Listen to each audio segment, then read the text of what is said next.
I generally only paint an area the size of an A4 or an A3 page in one day. And this amount varies depending on obviously the complexity of the shapes.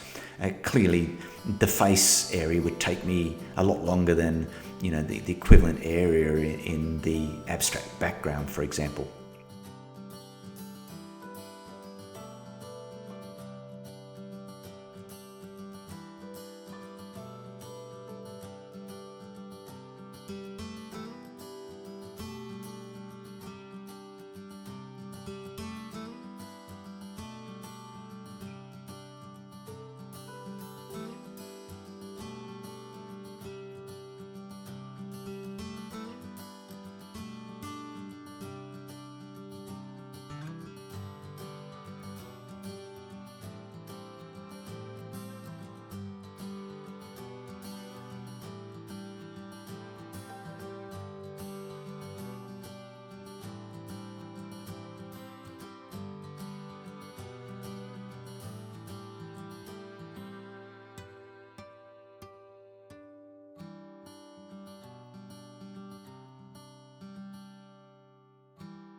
The mixes on my palette are kept small to ensure that they remain nice and thick.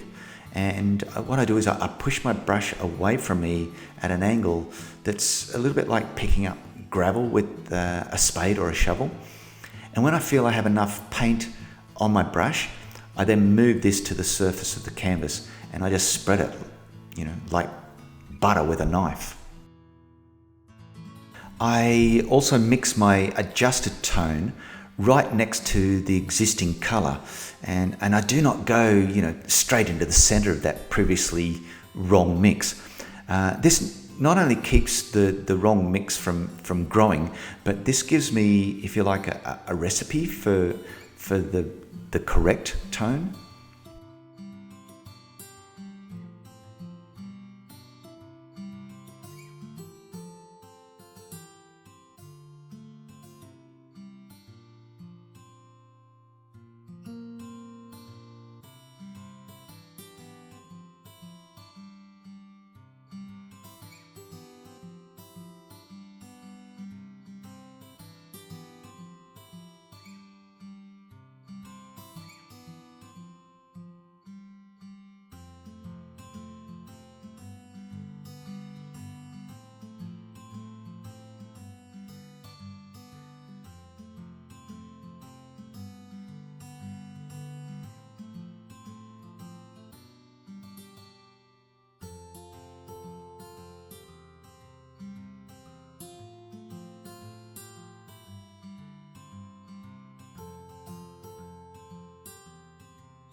Once all the figures have been completed, I move on to the background behind them and obviously the foreground and the reflections.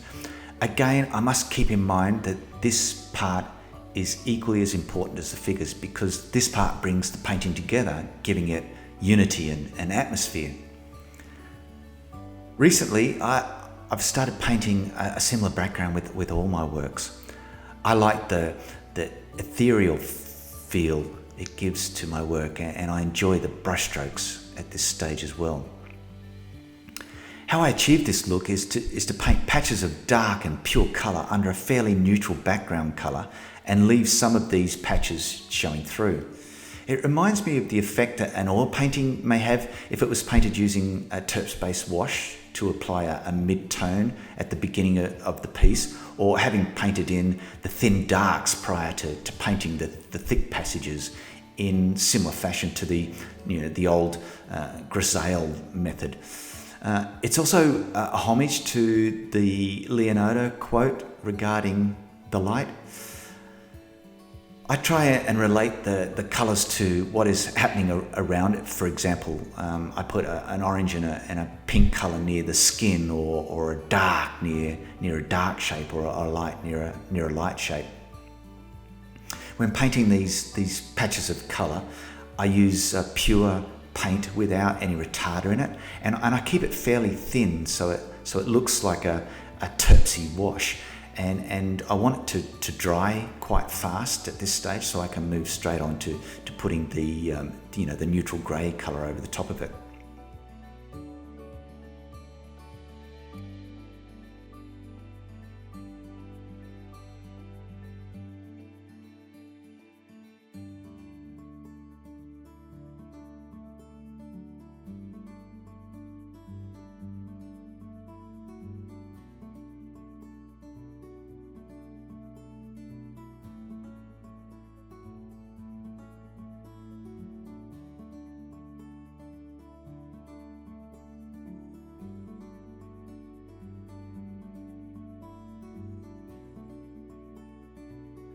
After these dark bits and pure colour have dried, the last step for me to do is give the painting some atmosphere and really emphasise the focal area by making it lighter.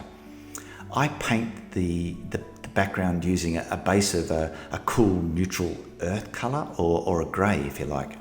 And I vary this colour with a darker version of it on the outer edges, and then I make it lighter and warmer around the figure and the outstretched hand and the flying bird. This has the effect of turning a spotlight on the subject, which brings the viewer's eye straight to that area and makes the peripheral areas appear not as important.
I use my number 12 flat golden nylon brush for this, as I'm painting a larger shape, obviously larger than the figures.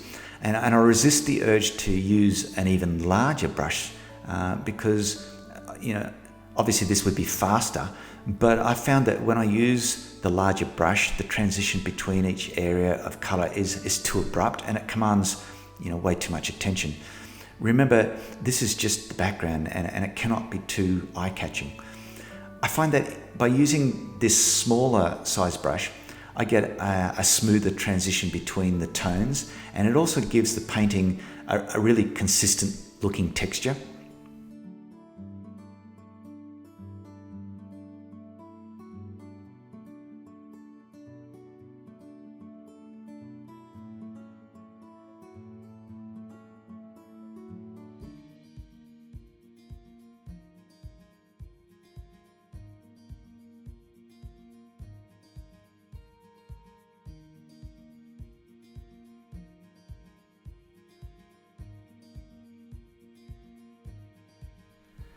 I like to paint the background using expressive brushstrokes being applied in a variety of directions. This gives the appearance that the background has not been painted using a roller.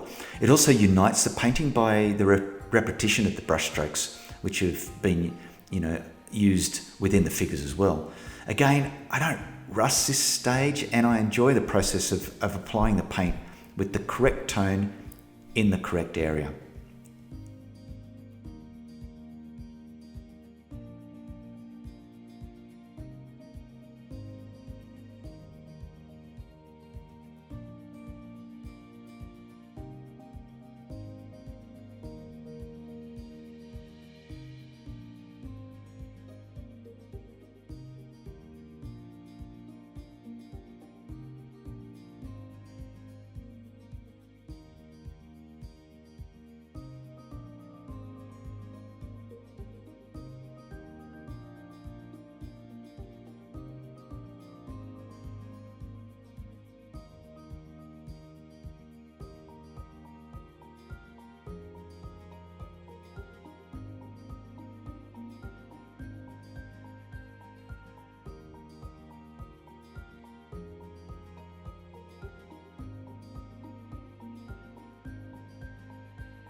Painting the background helps advance the figures and define their shapes. I'm careful to blend them into the background in areas with soft edges so that the figures don't appear to be cut out and stuck onto the background.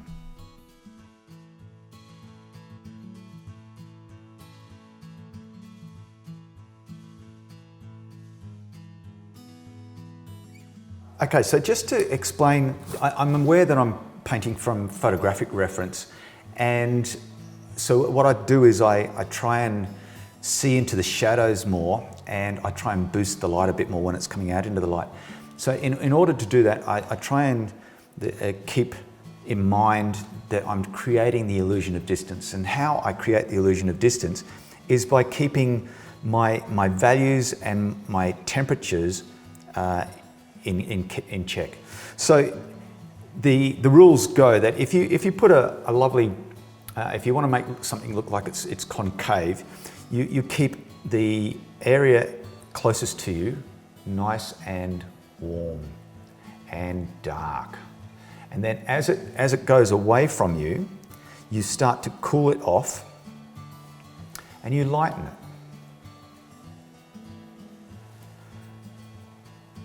And then as you get right back into the distance, it becomes very, very cool and pale. So here's way back into the distance. And then you bring it back out into the foreground again. You make it warmer and darker. Now that's all well and good, that's great, but it looks really rough and it doesn't look quite right. So what I tend to do is, this is where transitional values come in. I try and get a value that melts all of those patches of colour together. So in order to make this look even further back, I make it quite pale, and then the next transition value is a little bit more pigment, a little bit more pigment still. And then I try and mix that with the next shape, which is the purple, and I link that together with yet another transition value, which is a value that is right in the middle of those two. And what transition values do is blend one patch of colour to the next patch of colour. And what it does is it makes the surface seem or appear smooth. So in order to make those two smooth, I just put a transition value in between them. So, and as we come out into the light, it gets warmer, and I can again make it feel like it's blending by putting in a value that's right into the middle of them, and then keep bringing that out into the light. Now as it comes out into the light, it can get really quite dark in tone, and then as it disappears back into the distance, it gets paler and cooler. And we can do that with the other side.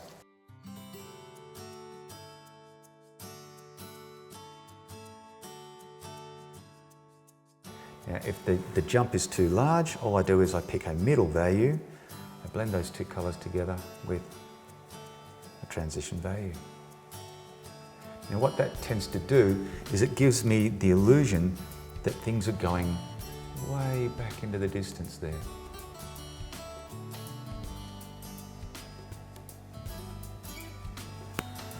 All right, now if I wanted to make it advance, I can do the same thing, but make the area that I want to advance, I make it warmer,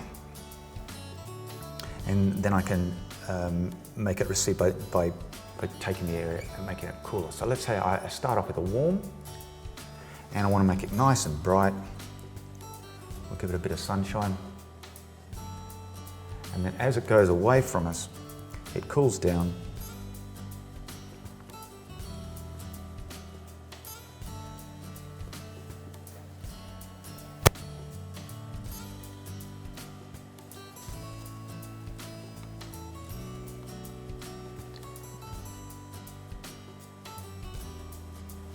doing this with a bigger brush. That would help, wouldn't it?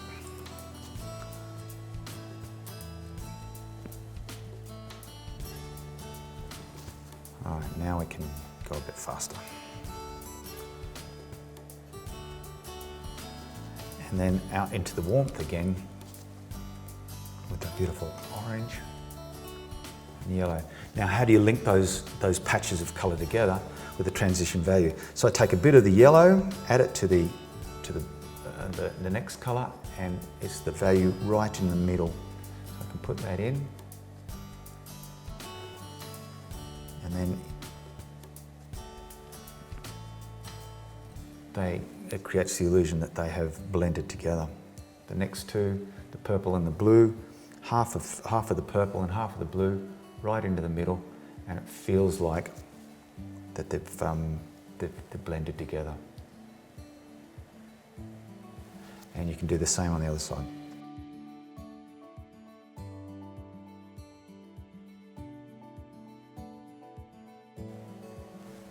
And that way, it looks like it's coming forward, it's advancing. We're trying to use transition values to create the illusion of distance, but we're also using transition values to create the illusion of form. So if I start off with a darker value, and I put the darker value on here,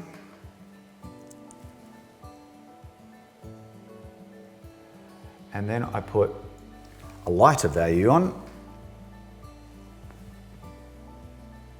here, and then I put an even lighter value on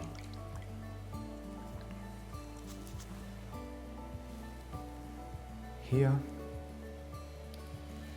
and then I have a mid value somewhere here, and another value here.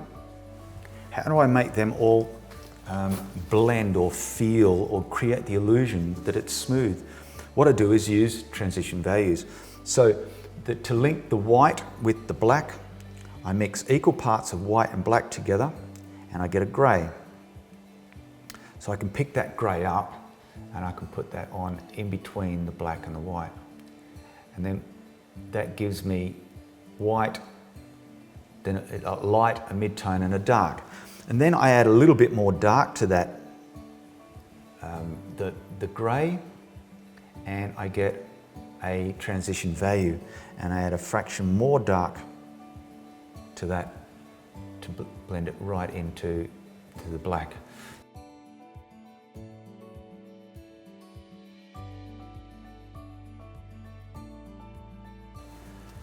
And what that does is just creates the illusion of form. It creates a light effect. And it says, I am now round. Okay, so that's effectively what I'm doing all the way through my painting. I'm using these transition values, the values that link each patch of colour on my work. So I think they're one of the secrets to painting in acrylics. We don't get a chance to blend, that'll be dry within mere minutes. We don't get a chance to blend, so I've found by using the transition values, it's the easiest way to get the effect that you are blending. So that's what I've been doing in this painting.